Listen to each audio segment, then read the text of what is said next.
Եվ միաժամանակ երկու աթոռի վրա նստել հնարավոր չէ։ Միաժամանակ երկու աթոռի վրա նստել հնարավոր չէ, այ ամբողջ խնդիրը դա է։ Այ ամբողջ խնդիրը նրա մեջ է, որ ինչ-որ մարդիկ փորձում են անընդհատ ինչ-որ աթոռների վրա նստեն կամ այդ աթոռները վերադարձնեն ու էլի նստեն։ Չեն նստելու իրանք աթոռների վրա, նստելու են բանտում։ Դա ժամանակի հարց է ընդհանրապես, դա մեկ։ Երկրորդը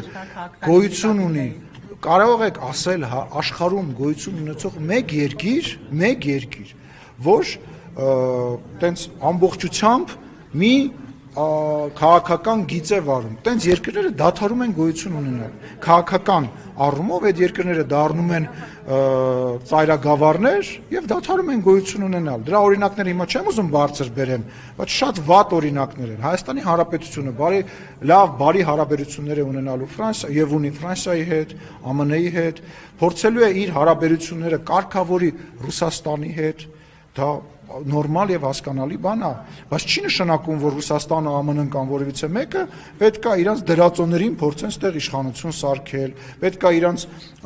ամբողջությամբ հայկական տնտեսությունը իրանցով անեն, դրա համար պետք է բալանս, որևիցե այլ ծայրահեղության մեջ ընկնել պետք չի ուղղակի, հասկանում եք, պետք չի sense չբաներ անել, կտրուկ բաներ անել։